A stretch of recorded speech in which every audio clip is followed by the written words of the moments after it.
हरिवंश राय बच्चन साहब ने 4 लाइनें कही हैं अपने मधुशाला जो उनकी कविता संग्रह है उसके ऊपर कि छोटे से जीवन में कितना प्यार करूं, पी लूं हाला, आने के ही साथ जगत में कहलाया जाने वाला, स्वागत के ही साथ विदा की, होती देखी तैयारी, बंद लगी होने खुलते ही मेरी जीवन मधुशाला। तो दोस्तों इस मधुशाला किताब में जो हरिवंश राय बच्चन ने जीवन को जो है, यानी जो हमारी ये जो धरती है, जो हमारे जीवन है, इसको मधुशाला की संज्ञा दी है और इस जीवन को जो है एक मदिरा की संज्ञा दी है। और हम सब जो है जो इस मदिरालय में, जीवन के इस मदिरालय में हमेशा मदिरा के लिए प्यासे रहते हैं।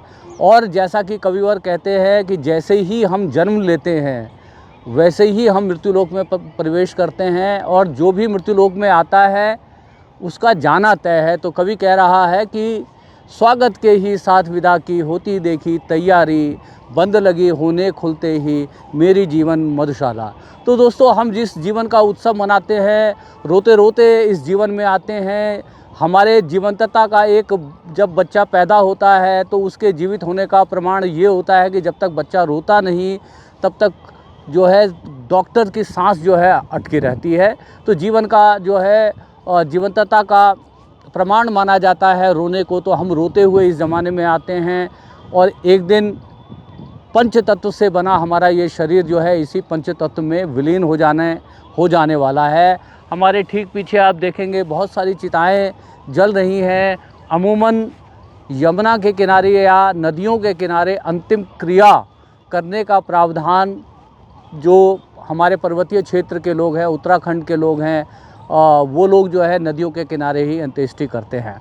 तो दोस्तों मैं उस स्थान की बात कर रहा था कि जिस स्थान पर कोई नहीं आना चाहता और सबको अंत में यही आना है। मृत्यु ही जीवन की पूर्णता है। जब तक हम जीवित हैं तब तक हमारे जीवन में मंजिलें नहीं, पड़ाव आते हैं, बाल्यकाल के, युवा काल के और प्रौढ़ावस्था। और जब हम जीवन की पूर्णता को प्राप्त करते हैं तो हमारी मृत्यु होती है, और मृत्यु होने के बाद ही हम अपनी जीवन की पूर्णता को प्राप्त करते हैं। जब आप किसी भी शमशान वाली जगह पे आएंगे तो आप देखेंगे कि बहुत सारे जो लोग यहाँ पर जो है अपने अपने जो परिजन हैं जो इस दुनिया से कूच कर गए हैं उनकी अंत्येष्टि के लिए यहाँ पर आते हैं। क्योंकि दोस्तों ये प्रकृति का नियम है, भगवान का बनाया हुआ नियम है। क्योंकि धरती सीमित है, जब तक लोग जाएंगे नहीं तब तक नए लोग आएंगे नहीं।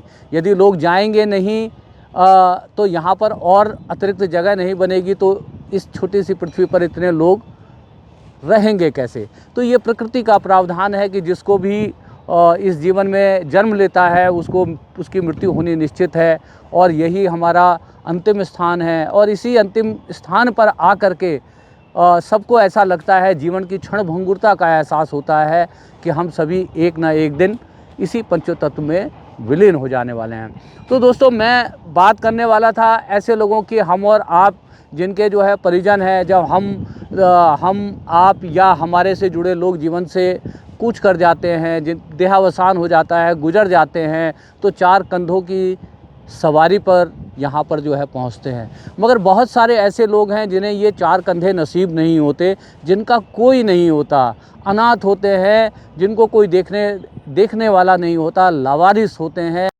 तो दोस्तों ऐसे लोगों का क्या होता है, ऐसे शवों का क्या होता है, उनका संस्कार कौन लोग करते हैं, किस तरह से उनका संस्कार होता है, उनके संस्कार की व्यवस्था इन शमशान के स्थानों पे किस तरह से होती है। कुछ लोगों का दाह संस्कार बड़े बड़े लोग यहाँ पर जो है दान करते हैं, उस दान से जो है संस्कार होता है। और बहुत सारे ऐसे लोग हमारे समाज में जिनको हम नहीं जानते या कुछ एक लोगों को हम जानते हैं जो इस मानवता के पावन पुनीत पवित्र काम में लगे हुए हैं, जिनका कोई नहीं है, उनके लिए वो खड़े होते हैं, उनके लिए वो आते हैं, उनका अंत्येष्टि करते हैं, अंतिम संस्कार करते हैं उनके धर्मानुसार। तो दोस्तों मैं एक कहानी आपको सुनाने वाला हूँ, एक कहानी ऐसे ही शख्स की, एक ऐसी ही शख्सियत की, ऐसे ही किरदार की जो कभी एक भरे पूरे समाज में रहते हुए जब उसके भाई की हत्या हो जाती है तो उसका अपना ही समाज उसके भाई के अंतिम संस्कार के लिए आगे नहीं आता। ऐसे में वो व्यक्ति, मैं जिस व्यक्ति की बात कर रहा हूँ वो एक महिला है, वो एक लड़की है। आप समझिए कि एक पुरुष के लिए फिर भी इतनी मुश्किलात नहीं होती है जितनी मुश्किलात एक लड़की या स्त्री के लिए होती है। तो एक लड़की की कहानी जिसके भाई की हत्या हो जाती है और उस भाई की हत्या होने के बाद उसका अंत्येष्टि करने के लिए, अंतिम संस्कार करने के लिए उसका अपना ही समाज सामने नहीं आता, तो उस लड़की को अपने भाई का अंतिम संस्कार खुद ही करना पड़ता है। और उस अंतिम संस्कार को करने के लिए भी उसको बहुत तरह के तानों को सुनना पड़ता है। कहा जाता है कि हमारे समाज में महिलाएं या स्त्री या लड़की जो है किसी का अंतिम संस्कार नहीं कर सकती। ऐसे में वो लड़की तमाम धर्म ग्रंथों को, धार्मिक किताबों को उलटना पुलटना शुरू कर देती है और जानने का प्रयास करती है कि क्या हमारे शास्त्र में, हमारे जो धर्म के दर्शन की जो किताबें हैं उन किताबों में इसके बारे में क्या कहा गया है। तो वो पाती है कि वहाँ पे इस तरह की कोई चर्चा नहीं है, इस तरह की कोई बात नहीं है कि कोई स्त्री या कोई लड़की जो है किसी का अंतिम संस्कार नहीं कर सकती। तो वो अपने भाई के अंतिम संस्कार को करने के बाद समाज की उन वर्जनाओं को तोड़ती हुई वो तय करती है, अपने जीवन का मिशन बनाती है, अपने जीवन का उद्देश्य बनाती है, ऐसे लोगों की अंत्येष्टि करने का संकल्प लेती है जिनका कोई नाम लेवा नहीं है, जिनके कोई परिजन नहीं है, अनाथ हैं, अनजान हैं, कहीं जो है किसी अवस्था में जब वो मृत्यु को प्राप्त होते हैं तो उनके देह को, उनके शव को कोई लेने वाला नहीं होता है। तो वो लड़की ऐसे शवों का जो है संस्कार करने को अपने जीवन का मिशन बना लेती है। ऐसी ही एक लड़की का नाम है पूजा शर्मा। पूजा शर्मा नंद नगरी के आसपास कहीं पर रहती हैं और पूजा शर्मा जब प्रण लेती हैं, जब उनका अपना समाज उनके भाई की अंत्येष्टि में उनका साथ नहीं देता, तो वो ये सोचती हैं ऐसे लोगों का वो संस्कार करेंगी जिनका इस दुनिया में कोई नहीं है, जिनका कोई परिजन नहीं है। इस मिशन पे निकल जाती हैं और इस मिशन पर चलते चलते पूजा शर्मा अभी तक 5000 से अधिक अनाथ, जिनका कोई नहीं है इस दुनिया में, जिन शवों को अस्पतालों से, पुलिस स्टेशन से, पुलिस थानों से कोई जो है क्लेम करने वाला नहीं है, ऐसे जो है शवों को वो लेती है और उनके ज्ञात धर्म के अनुसार उनका अंतिम संस्कार करती है। यदि हिंदू होता है तो सनातन विधि से करती हैं, यदि क्रिश्चियन होता है तो सिमेट्री में जाकर उनका संस्कार जो क्रिश्चियनिटी के जो भी नियम होते हैं उसके नियमानुसार करती हैं। कोई सिख होता है तो सिख धर्म के अनुसार करती हैं, यदि कोई बौद्ध होता है तो बौद्ध धर्म के अनुसार करती है, यदि कोई मुस्लिम होता है तो उसको जो है कब्रिस्तान में सुपुर्द खाक करती हैं। तो एक ऐसी किरदार, एक ऐसी लड़की जो कभी इतनी असहाय और निर्बल स्थिति में थी कि जब उसके भाई के अंत्येष्टि के लिए कोई सामने नहीं आया था, वो कहीं बात उस लड़की के दिल में चुभ जाती है, कहीं जो है अंदर तक घर कर जाती है कि मैं तो एक ऐसे समाज में रहती थी जहाँ पर सब लोग मेरे आसपास थे, तब भी वो सब लोग उनके साथ नहीं थे। तो ऐसे लोगों का क्या होता होगा जिनके कोई रिश्तेदार नहीं है, कोई नातेदार नहीं है। तो ऐसे पावन पुनीत कामों को आज भी पूजा शर्मा जो है लगातार अनवरत कर रही हैं। हमने पूजा शर्मा से संपर्क करने का प्रयास किया था। हम चाहते थे कि ये बातचीत आज जो हम पूजा शर्मा के बारे में कर रहे हैं, उनकी कहानी पूजा शर्मा की ज़ुबानी सुन पाते, मगर उनकी व्यस्तताओं की वजह से हमें समय नहीं मिल पाया। तो हमको लगा कहानी तो कहानी है, कहानी का किरदार अभी भी कहीं पर किसी अनाथ लोगों के शवों का संस्कार कर रहा होगा, कहीं ना कहीं वो कर्मयोगिनी उस कर्म में लगी होगी जिस कर्म को करने के लिए समाज का एक बहुत बड़ा तबका आगे नहीं आता। ऐसी तमाम वर्जनाओं को तोड़ते हुए पूजा शर्मा अनवरत जो है मानवता मानवता के लिए ये जो है पुनीत और पवित्र कार्य कर रही है। दोस्तों, मैं आपको बताना चाहता हूँ कि पूजा शर्मा उन अनाथ शवों का अंतिम संस्कार ही नहीं करती, उनका तर्पण करने के लिए वो उनकी अस्थियों को लेकर हरिद्वार तक जाती हैं और शास्त्र संवत तरीके से उनका जो है पूरा तर्पण करती हैं, श्राद्ध कर्म करती हैं और भगवान महादेव से प्रार्थना करती हैं कि उनको जो श्री वैकुंठ धाम में उनको स्थान मिले, उनकी आत्मा को शांति मिले। तो दोस्तों, इस तरह के जो किरदार है जो हमारे समाज में जो इधर उधर बिखरे पड़े हैं, और वास्तव में ये हमारे समाज के मोती है, हमारे समाज के जो है एक एसेट है। एक हमारा समाज ऐसे लोगों से प्रेरणा ले सकता है और ऐसे लोगों के लिए कार्य कर सकता है जिनका कोई नहीं है। जीवित रहते तो बहुत सारे धर्मार्थ के कार्य होते हैं, धर्मशालाएं हैं, लोग रातों को कंबल बांटने के लिए निकलते हैं, कोई भोजन बांटने के लिए जो है निकलता है, कोई किसी की दवाई दारू की जो है व्यवस्था करता है।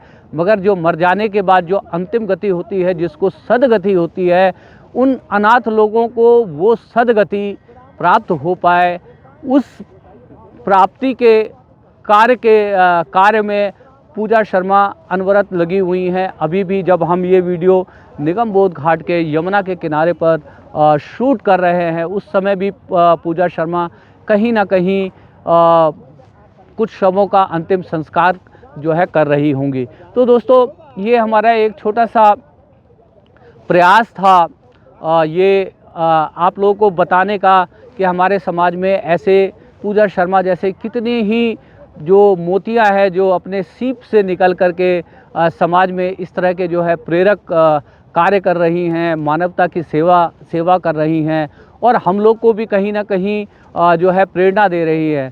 मैं दोस्तों बताना चाहता हूं कि यदि आप पूजा शर्मा की स्टोरी को फॉलो करना चाहते हैं तो आप पूजा शर्मा के इंस्टाग्राम हैंडल पूजा शर्मा 1517 पे उनको फॉलो कर सकते हैं और उनकी कहानियों को वहाँ से जान सकते हैं, उनके कामों को वहाँ पर देख सकते हैं। और पूजा शर्मा ने इस मिशन को ही अपने जीवन का उद्देश्य बना लिया है और इस उद्देश्य की पूर्ति करने के लिए उन्होंने जो है एक एनजीओ बनाया है, जिस एनजीओ का नाम है द ब्राइट सोल। तो आप भी यदि चाहे तो पूजा शर्मा की इस काम में सहयोग कर सकते हैं, ब्राइट सोल को दान देकर ऐसे लोगों की मदद कर सकते हैं जिनका कोई नहीं है, जो अनाथ हैं, जिनका इस दुनिया में कोई नहीं है, जिनके 4 कंधों पे चढ़कर वो इस शमशान पर अपने जीवन की अंतिम यात्रा में, अपने जीवन के अंतिम स्थान पर जो है सम्मान के साथ आ पाएँ। तो उन अनाथ लोगों के शवों का संस्कार करके उनके जीवन को जो है पूर्ण सम्मान देने का कार्य जो है पूजा शर्मा कर रही हैं। तो ये पूजा शर्मा की कहानी है। ऐसी और भी बहुत सारी कहानियाँ हैं इधर उधर। हम पूजा शर्मा के बारे में जानते थे तो हमने ये पूजा शर्मा के ऊपर यहाँ से हम वीडियो कर रहे हैं कि दोस्तों फिर दोबारा से बता देना चाहता हूँ कि जो भी इस धरती पे आया है उसको आज नहीं तो कल, जब ये सांसों का बैंक का बैलेंस ख़त्म हो जाएगा तो उसको यहीं पे आना है, 4 कंधों पे चलकर। जीवन की पूर्णता ही जो है मृत्यु है। जो भी व्यक्ति इस संसार में आया है उसको एक दिन चले जाना है और जब उसकी मृत्यु हो जाती है तो वो अपनी जीवन को पूर्णता को प्राप्त कर लेता है। जिस तरह से जीवन उत्सव है, शास्त्रों के अनुसार मृत्यु भी एक उत्सव है। क्योंकि दोस्तों जब तक ये हमारी धरती जो है सीमित है, धरती जब तक लोग जाएंगे नहीं तो नए लोगों के लिए स्थान कैसे बनेगा। तो हर जाने वाला व्यक्ति आने वाले व्यक्ति के लिए स्थान बनाता है और हम हैं इस टाइम निगम बोध घाट पे, यमुना के किनारे, जो अंतिम स्थान पे शमशान भूमि पर, जहाँ कोई आना नहीं चाहता मगर सबको यहीं आना है। तो ये कहानी थी पूजा शर्मा की। कहानी यदि अच्छी लगी और आपको लगता है कि हम जो वीडियोस बनाते हैं वो सार्थक होते हैं, मीनिंगफुल होते हैं, कहीं आपके दिल को छूते हैं, तो चैनल अब तक सब्सक्राइब नहीं किया तो सब्सक्राइब कर लीजिएगा। आपको लगा कि ये जो जीवन के दर्शन के ऊपर हमने बात करी, इसके ऊपर आपको भी कुछ लिख देना चाहिए तो कमेंट बॉक्स में लिख भी दीजिएगा। आपको लगे कि पूजा शर्मा जिस मिशन पर लगी हुई हैं, जो जीवन का उन्होंने उद्देश्य बनाया है, और पूजा शर्मा के जीवन से प्रेरणा लेकर और भी बहुत सारे लोग इस पावन पुनीत कार्य में लगें, तो ज़्यादा से ज़्यादा लोगों तक इस वीडियो को शेयर करके पहुंचाएं, ताकि लोग जान सकें कि पूजा शर्मा जैसी मोती भी जो है हमारे समाज में हैं, जो कहीं ना कहीं हमारे समाज को प्रेरणा दे रही हैं, बता रही हैं कि हम सबको कुछ ना कुछ जीवन में ऐसे काम करने चाहिए, ऐसे निशान छोड़ने चाहिए कि वो हमारे जाने के बाद भी लोग हमको याद करें। यही हमारी जीवन की सार्थकता होगी कि हमारे बाद भी हमारे अच्छे कामों के लिए, हमारे सत्कर्मों के लिए ये समाज हमको याद करे। तो ये एक छोटी सी कहानी थी पूजा शर्मा की। कैसी लगी बताइएगा। ऐसी ही कहानियों को ढूंढते फिरते रहते हैं। आपके पास भी कोई जीवन की कहानी हो, जीवन की प्रेरणा की कहानी हो, सुख दुख की कहानी हो, तो आप चाहें तो हमें बता सकते हैं कमेंट बॉक्स में। हम प्रयास करेंगे उन कहानियों को भी अपने वीडियो के द्वारा समेट करके आप सबके समक्ष जो है लाने के लिए प्रयास। यदि अच्छा लगा हो तो एक बार दोबारा से कहता हूं कि चैनल यदि सब्सक्राइब नहीं किया तो चैनल सब्सक्राइब कर लीजिएगा, बहुत अच्छा लगेगा। अभी जो है इस वीडियो को विराम की ओर लेकर के जा रहा हूं। आप सबको आज के दिन की शुभकामनाएं देते हुए विदा लेता हूं। हरे कृष्णा।